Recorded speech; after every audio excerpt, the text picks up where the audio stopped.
This week's episode is brought to you by Fairy Godmother Travel. Contact them about all of your Disney travel needs. Email them at communicoreweekly@fairygodmothertravel.com and tell them we sent you.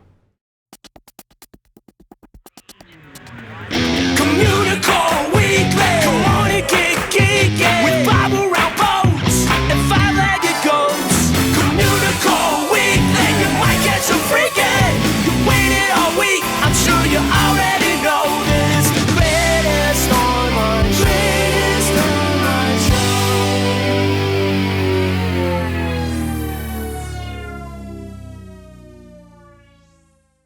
Hello and welcome to Communicore Weekly, the greatest online show and home of the world's first pair of independently born identical twins. I'm George. And I'm Jeff. And the D23 Expo is coming up very shortly. And What's that? you know, it's this big gathering of Disney fans that happens but twice a year. I mean, once every 2 years. I don't know math. I'm sorry, Yeah, guys. I know maths. You mean the one that's on the other side of the world? Yeah, but very close to me, that one. Okay. You know, that one.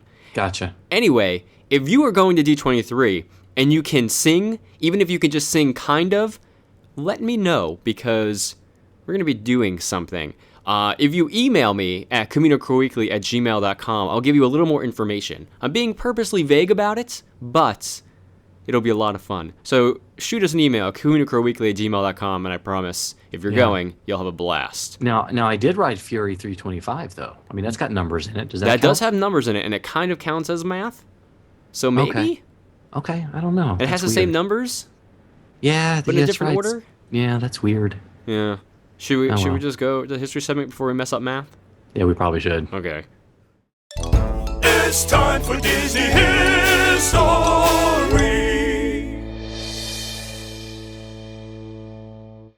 In my ever-continuing quest to show everyone in the world how awesome the animal kingdom is, today we'll be talking about something that's very near and dear to my heart. Sure, the Asia section of the park has quite a selection of things to do, from rafting expeditions to exotic teas of the Royal Anandapur Tea Company, or even, sipping the wonderfully delicious yak attack among priceless artifacts at the Yak and Yeti restaurant. But the Animal Kingdom's Asia section is also home to one of my favorite things to do in all of Walt Disney World, and that is the Maharajah Jungle Trek. So the Maharaja Jungle Trek is a self-guided walking tour that transports guests to the royal forest of Anandapur. Not only is it absolutely breathtakingly gorgeous and has an abundance of wildlife, it also tells you the story of King Bhima Disampati. Why did you give me that word? Sorry. That's okay. We try. Bhima Disampati, the creator of the preserve. So much like everything Disney does, the Maharaja Jungle Trek features a pretty in-depth and clever backstory. And the legend goes back to the Rajas of Anandapur that were hunting tigers within the royal forest since ancient times. And in 1544, a Maharaja, which is a rank above Raja in India, named Bhima Disampati, I think I messed it up more than George did, he declared the forest to be a royal preserve. So Bhima had a hunting lodge built on the site where he and his guests could hunt tigers for sport. He continued to hunt until his rule came to an end. From then, each successive Maharaja viewed nature in a different light, and eventually the tiger hunting practice was discontinued. For centuries, the lodge sat unused and decayed into ruin. In 1948, the people of Anandapur gained control of the royal forest and turned it into the nature preserve. So today, the Royal Anandapur Wildlife and Forest Authority operate the walking trail through the preserve, where every concerned person is considered a foundation stone for our wildlife's future. And the entrance to the trek is located just beyond Kali River Rapids, and once you enter, you can pick up an animal guide map containing valuable information such as wildlife viewing trips. It's a good thing you didn't put too much of a pause there. You can pick up an animal. And take it home. Guide map. With you. Okay. Yes, no, this is not Communicore Weekly. Will it Never fit mind. in my carry-on? Not the tigers. We No, tried that. probably remember? not. Yeah, once, Okay. and that's a whole thing. Anyway. The flying tigers. So once you're along the trail, you'll come across the world's largest lizard species. On your left, look quickly, the Komodo dragon. At their full length of 10 to 13 feet, these reptiles weigh more than 250 pounds. In addition to being so huge, they are super agile and can run faster than 10 miles per hour. So they're like ninjas. They are pretty much like ninjas.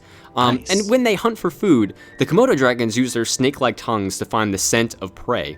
And in the wild, Komodo dragons are found on the Indonesian islands of Flores, not Russell Flores, just regular Flores, Gili Montag, Komodo, and Rinca. And as you continue on your journey, you'll see signs of civilization begin to disappear. Surrounded by exotic foliage and calming water features, you'll forget you're even in a theme park. Ahead, just beyond a small creek, are the Malayan tapirs. These animals are shy and are the largest subspecies of tapirs in the world. They are native to Southeast Asia. Now, the Malayan tapirs have very poor eyesight, much like me, and they rely on their sense of smell to find their food. They mostly eat vegetation at ground level and a lot of the fruit that has kind of fallen off the trees. They actually communicate with each other by whistling, which is what George and I do secretly throughout every episode, and you guys just don't realize it. Not hearing the whistles, people. Come on. Yeah, ghost whistle. Go, Tapor whistle. They're also nocturnal, so you'll mostly see them sleeping in the shade when the trail's open. Yeah, I find me sleeping in the shade there too. All the time. All the time. So, okay, the next stop is the community hall, where you'll have an unobstructed view of the famous cliff bats of Anandapur. Of course, if you're afraid of bats, you do have the option of bypassing them completely. But should you want to check them out, you'll see both Rodriguez fruit bats and Malayan flying foxes. There are no barriers between you and the bats, but don't worry. They're harmless to humans. Unless you commit a crime, and then Batman. I was going to say, or are they? But I like be. that better. If you commit a crime, it's like they do the bat signal, and You're anyway. So there is a visual distinction between the two subspecies and their spies. The Malayan flying foxes have a wingspan of 6 feet, and that's double the size of the Rodriguez fruit bats. I said that wrong, didn't I? Rodriguez? Nah, it's whatever. fine. Or Rodriguez. Rodriguez, whatever. As the bats travel, they actually drop fruit seeds, which in turn help replant the forest around them. So they're pretty good. It's not bad. In addition to the bats, the hall also has a number of terrariums showcasing some of the smaller wildlife found in the royal forest. You'll find the white-lipped tree frog, the largest of the tree frogs in the world. You'll also see the Asian giant centipede, which can grow up to 30 centimeters and scare the pants off of me. I wonder if the white-lipped tree frog is related to the big mouth podcasters from Communicore Weekly at all. It's possible. Well, yes. Also in this area is the blood python, named after their dark red color, and they can actually camouflage themselves in the dead leaves of the underbrush. But just outside the community hall is the ruins of the hunting lodge itself, and after ascending the stairs, you'll come to an outlook facing a large portion of the hunting grounds. This outlook was once used as a hunting post by the king and his guests. The lodge itself, though, is in very poor condition. Walls are weathered, a fountain has sprung a leak, and a tree has now torn apart a tower from the inside out.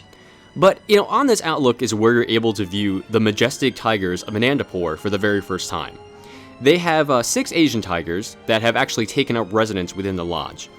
And while poaching has reduced the number of tigers in the wild to fewer than 8,000, the lodge itself actually provides a safe haven for the ones living there. What kind of room service they get? Probably not very good. Yeah, okay. So like most cats, Asian tigers hunt using retractable claws, like some mutant we all know. No, I wasn't talking about Russell. I meant like Wolverine. Wolverine. Oh, that's what I thought. That's right. That's right. So, okay. And on really, really warm days, which is most of the time in Florida, you'll find them swimming in the fountain to cool down. Asian tigers are also very stealthy, so don't be surprised to find them sneaking up behind you in the lodge. Just kidding. They are actually nearly inaudible walking on their padded paws, though, so they can sneak up on prey. Like theme park visitors. Just like people. Yeah, ooh, wait. That's a little scary. I may need to rethink this trail now. Just a bit. Just past the outlook is an ancient prayer tree.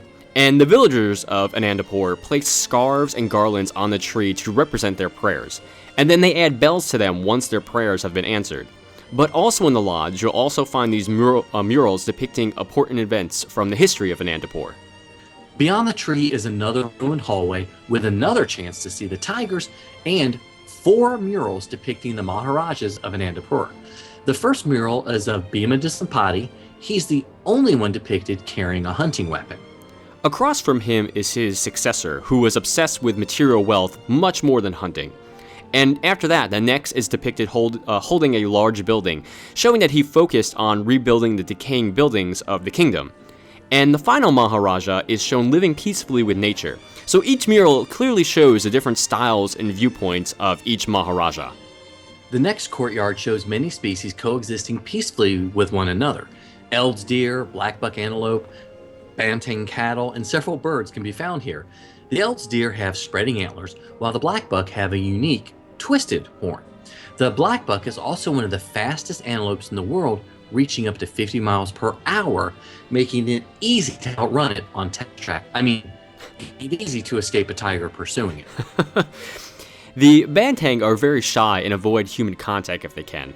And you'll find the cattle grazing on various types of vegetation as they travel in groups of 2 or more in the wild. And although there are about 1 million domestic banteng, there are only about 10,000 that are actually in the wild. Anandapu's Ministry of Public Health provides safe water for travelers just after the courtyard. Uncontaminated water is provided in pots, buckets, jugs, and a traditional water fountain for those less adventurous among you. The old, worn-down bicycle next to some of the jugs shows how bike travel is the most popular form of transportation in Anandapur. In fact, you'll find bikes and their tracks all over Anandapur as you explore. Next to the watering hole is a bridge that's decorated with prayer flags. And as you cross the bridge, you'll see the animals previously viewed in the courtyard to your left and the tigers to your right. And across the bridge is a tomb of Ananta, the founder of Anandapur. And the entrance is adorned by 5 relief sculptures. And these sculptures tell the story of what happens when the human race doesn't respect its place in the circle of life. Took a breath so I would start singing. I was waiting for one of us to do it, and neither of us took it. That's fine. I think that's good. We're growing up. We are. We're becoming more mature podcasters. Probably not. Yeah. So inside the temple itself, you'll find a large sarcophagus with Ananta's remains. After that is the final stop of the trail, the aviary, which is home to more than 20 species of exotic bird.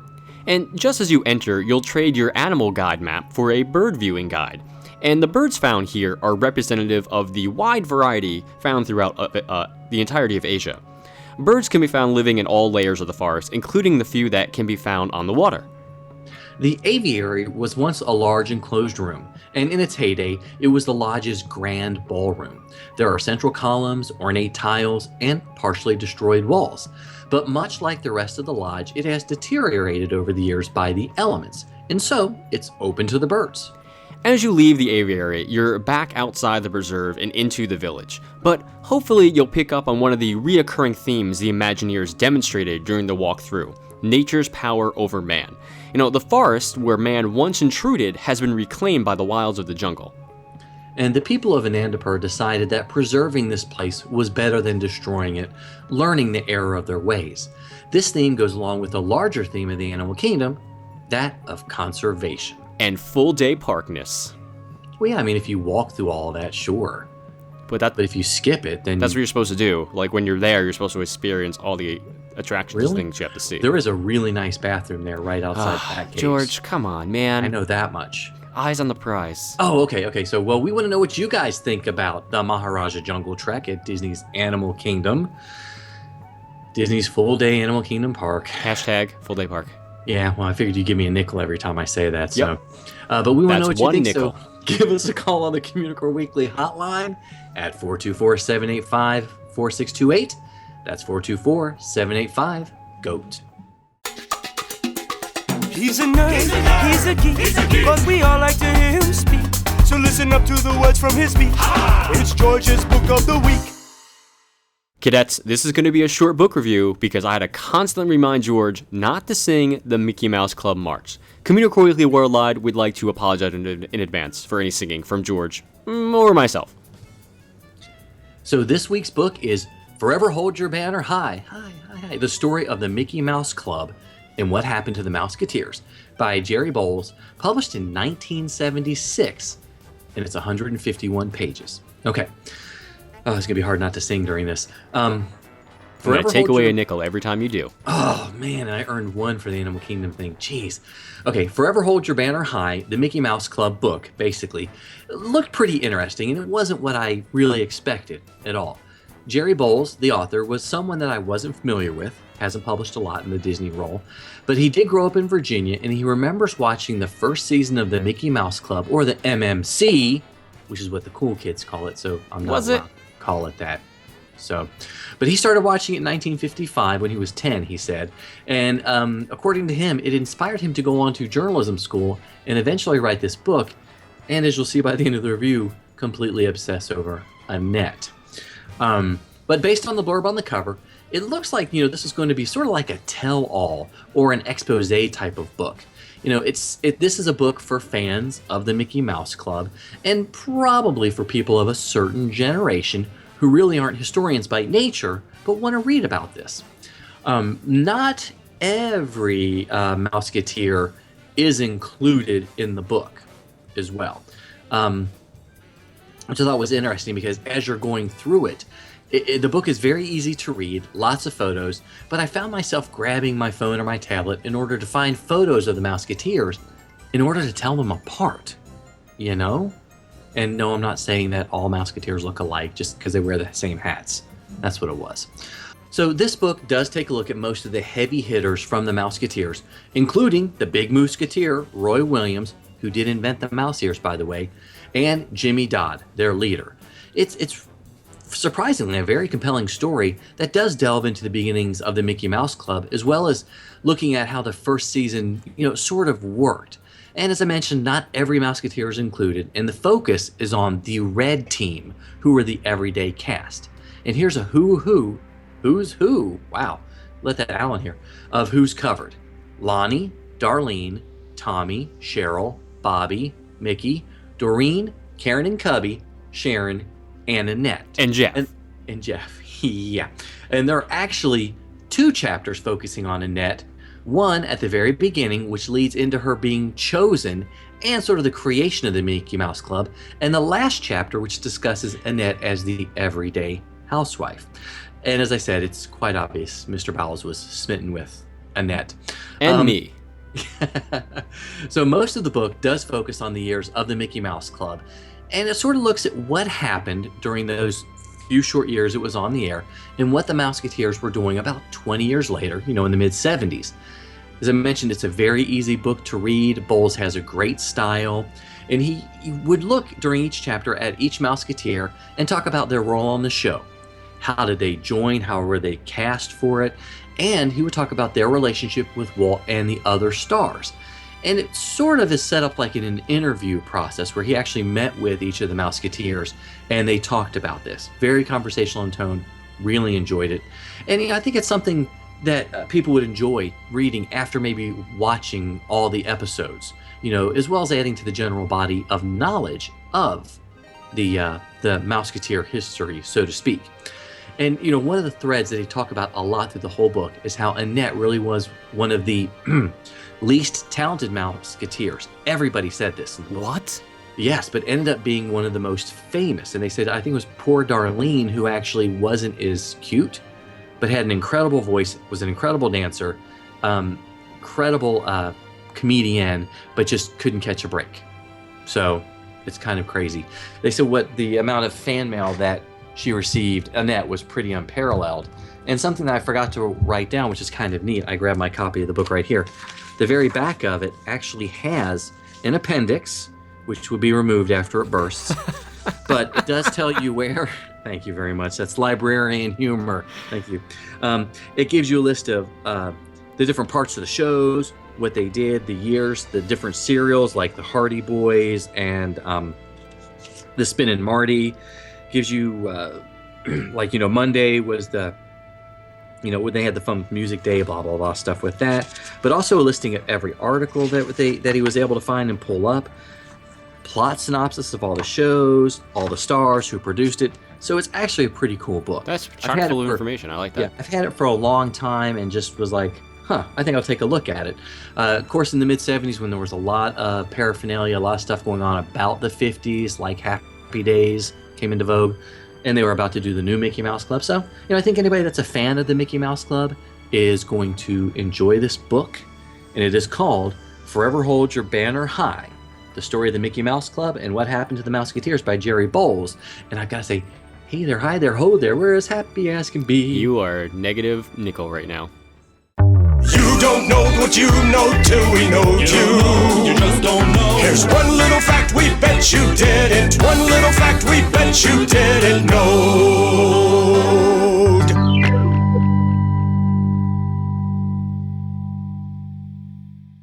Florida was one of the very first states to establish a highway welcome center. The first center opened in November 1949. It was located on US Highway 17 near Yulee. They offered orange juice and brochures. Now we know you.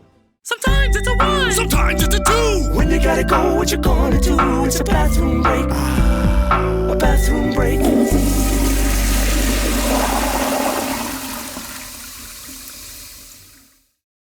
All right, this time around, we're going to get a little international with our bathroom break because our friend Keith Gluck over at the Disney Project just took an incredible trip to both Hong Kong Disneyland and Tokyo Disneyland, which we obviously hate him for very, very much. We do. But, I mean, he was kind enough to go out of his way to take some photos for us, so I guess he's not too bad of a guy. Just don't tell him that we said that, please. So anyway, he sent along some photos of the Mystic Manor restroom in Hong Kong. And, I mean, they look great. First of all, both the men and women's room feature double doors to get in. So, you know, that's kind of super fancy. The only way they'd be fancier if they were French doors, but they're in Hong Kong. So we're not going to get our countries confused. My brain hurts now. I know, sorry. That's country humor. We're all smart here on Communicore Weekly. So there's some fancy tile work along the walls in these big open spaces, and Keith reported to me, because he checked apparently, that all the stalls are your traditional ones, you know, that we're used to, except for the one at the end, which is the non-traditional, for us anyway, hole in the floor, where you squat to do your business. True story, guys. I'm not making that up. I'll actually include photos on this week's episode and on CommunicoreWeekly.com. But sadly, they're all still automatic flush, so sorry guys, but it's a shame. Still pretty cool. Thank you, Mr. Gluck. Sometimes you might see it, sometimes you don't. Hey, look, what's that? It's a 5-legged goat. In New Fantasyland, in the seaside village where Ariel and Eric now live, there is a DVC kiosk themed to that of a cartographer. And this little place actually holds 2 goats. First is the cartographer's name. It's listed as H. Goff. And of course, this is a tribute to Harper Goff, the famed Imagineer and an amazing artist. But the second goat ties into one of Goff's most famous creations. Located on the roof of the building is a weather vane. And the weather vane is that of a gigantic squid, which just so happens to be one of the most famous parts of the extinct attraction 20,000 Leagues Under the Sea, which used to be in the same spot as the DVC kiosk. And to tie it all together, Goff also designed the look of the Nautilus, the sub from the film, which will later go on to be the look of the attraction's vehicles. So many goats within the goats within the goats. It's a goatception, that's what's happening. And they have to go, bam. Bam. No, well, yeah, I guess that could work as well. Hey, whatever. I know, hey, that's okay. We can tie it into Lost or Inception, or anything. Or flushing toilets. Exactly. Any of our running gags, we're happy with that. And usually they're running away from us is the problem. Yes, they are. Please don't use this on that show. Okay, so one of the coolest things that we've been doing this past year, and we do say so ourselves, is our year of 1 million or so limited time cadets. What? Tell me more, George. I'll be happy to you. For only each Wait, year, what? No, each week we're giving away a prize. Some of them are from us, some of them are from Disney, some of them are from the amazing Fairy Godmother Travel, and we're sending them out to a lucky cadet that has chosen to email CommunicoreWeekly@gmail.com. That's CommunicoreWeekly@gmail.com with their name, address, because we have to mail it to you, and birthday, month, and day, so we can send you something else. So, this week's Year of 1 Million or So Limited Time Cadets prize winner is, they're getting, a Walt Disney World prize pack from Fairy Godmother Travel, and the winner actually is Brian K. from Rochester, Minnesota. Hooray! I was gonna say, I hope it's like a heavy coat or jacket, maybe. Maybe. It's probably cold there, especially right now, during the summer months. It's all Minnesota. They got a week of summer, and that's it. That's it? I don't know. I thought that was Alaska. No, I have no idea. We don't know geography. It is not Geography Weekly. Nope. With good reason. With good reason. We tried Kristen Bell Weekly. That did not work, so we're going to kind of stick with this for a while. I guess. Yeah, and thanks so much, everybody else, for sticking with us through this whole episode. Yeah.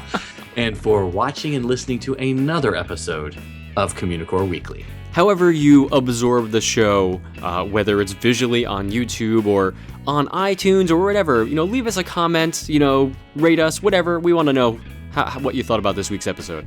Yes, please do. And email us at communicoreweekly@gmail.com, whether or not just to say, hey, sup, Corey, or to enter one of our contests.